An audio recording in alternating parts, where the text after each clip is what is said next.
Good morning children. तो बच्चों, आज हमने व्याकरण का चैप्टर 1 करना है, जिसका टॉपिक है भाषा तथा भाषा के रूप। तो बच्चों, सबसे पहले भाषा क्या है, इसका क्या अर्थ है। ठीक है, तो भाषा का अर्थ है बोलना। क्या अर्थ है भाषा का? भाषा का अर्थ है बोलना।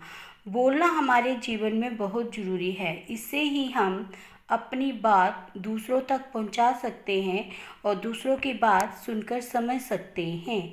सोचो, अगर हम बोल नहीं पाते, हमारे पास भाषा नहीं होती, तो क्या होता। तो बच्चों, बोलकर ही हम अपने मन की बात दूसरों को बताते हैं और दूसरों की बात को सुन सकते हैं। ठीक है ना। आगे देखो बच्चों, इस चित्र की ओर देखो। बच्चा मेंढक के टर को समझने की कोशिश कर रहा है, लेकिन वह समझ नहीं पा रहा है। अब इस चित्र को देखो बच्चों, बच्चे एक दूसरे से कुछ कहना चाह रहे हैं, कह नहीं पा रहे हैं। आगे पेज नंबर 6 पे आ जाओ बच्चों। पेज नंबर देखो बच्चों, भाषा के बिना हमारा जीवन कितना बेमतलब होता। ना हम मम्मी से आइसक्रीम खाने की जिद कर पाते और ना ही खिलौने लेने की बात कह पाते। इस प्रकार हम भाषा की सहायता से अपने विचारों को एक दूसरे तक पहुंचाते हैं, समझते समझाते हैं। इट मीन्स बच्चों, भाषा वह साधन है जिसके द्वारा हम अपने मन के विचारों को दूसरों को सुनाते हैं और दूसरे के विचारों को सुनते हैं। आगे बच्चे, भाषा के रूप। भाषा के रूप कितने हैं? 2 रूप हैं, एक लिखित और एक मौखिक। अब देखो बच्चों, इस चित्र की ओर देखो। ये चित्र क्या हमें बता रहा है कि एक बच्चा बोल रहा है तथा बाकी बच्चे उसे सुनकर समझ रहे हैं। ये भाषा का मौखिक रूप है। मौखिक रूप क्या होता है?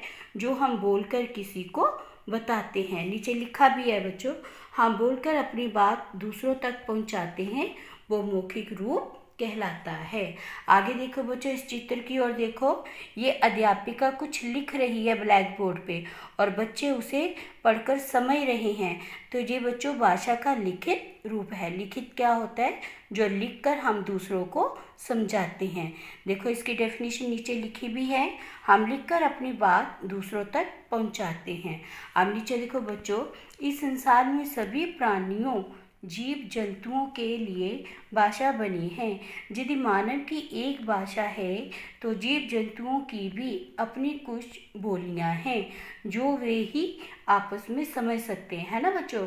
जानवरों की, जीव जंतुओं की बोलियां हम थोड़े समझ सकते हैं, लेकिन वो आपस में समझ सकते हैं एक दूसरे की बोलियां। आओ देखें किसकी कौन सी बोली है। देखो, कुत्ता क्या करता है? भूं भूं। तोता टाएं टाएं। बकरी मैं। ठीक है बच्चों। इसी के साथ बच्चों पेज नंबर 8 पे आ जाओ। बिल्ली क्या करती है? म्याऊं म्याऊं। बतख क्या करती है? Quack quack. कौवा क्या करता है? काव काव। आगे नीचे, कोयल कूकती है, कबूतर गुटरगुं करता है, हाथी चिंगाड़ता है, शेर दहाड़ता है, चिड़िया चीं चीं करती है या चहचहाती है, गाय रंभाती है। तो नीचे लिख। बोलकर हम जो कहते, पढ़ सुनकर उसे समझते, यही भाषा के 2 रूप कहलाते हैं। अब आ जाओ बच्चों इधर। आओ करें। आओ करें में क्या है?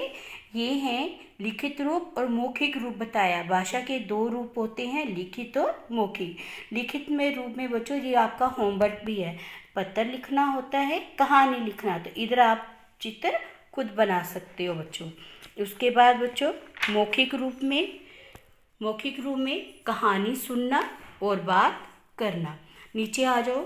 चित्रों के अनुसार बोलियों का मिलान कीजिए।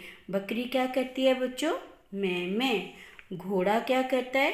हिनाना। कुत्ता क्या करता है? भूं भूं। कौवा क्या करता है? काव काव। मेंढक क्या करता है? टर टर। बिल्ली क्या करती है? म्याऊं म्याऊं। अब आ जाओ, खाली स्थान भरिए। क पाठ है हम बोलकर, तो बच्चों इधर लिखकर भी आ सकता है, आप दोनों लिख सकते हो, बोलकर या लिखकर। बोलकर अपनी बात दूसरों तक पहुंचाते हैं। ख पाठ दूसरे सुनकर हमारी बात समझते हैं। भाषा के दो रूप होते हैं। तोता टाएं टाएं करता है, कौवा काम काम करता है। तो मेरे प्यारे बच्चों, हमने बुक में पढ़ा, अब हम नोटबुक पे आते हैं। तो ये व्याकरण का ये भी पार्ट 1 ही है, भाषा तथा भाषा के रूप। ये बच्चों आपने अपनी कॉपी पे लिखना है इसको, इसकी डेफिनेशंस को। भाषा का अर्थ है बोलना, ठीक है। अब प्रश्न हमारा क्या है, भाषा क्या है या भाषा की परिभाषा क्या है, इसके कितने रूप हैं, उनके नाम बताओ। तो बेटे, अपने मन की बातों को दूसरों तक पहुंचाना और दूसरों की बातों को समझना भाषा कहलाता है। तो बच्चों, भाषा के दो रूप होते हैं, मौखिक, लिखित। बोलकर अपनी बात दूसरों को बताना वो मौखिक रूप हो गया, मौखिक जो हम बोलकर बताते हैं। लिखकर अपनी बात दूसरों को बताना लिखित, जो हम लिखकर बताते हैं। तो जी बच्चों, आपने अपनी कॉपी पर सुंदर सुंदर राइटिंग से लिखना है। इसी के साथ धन्यवाद।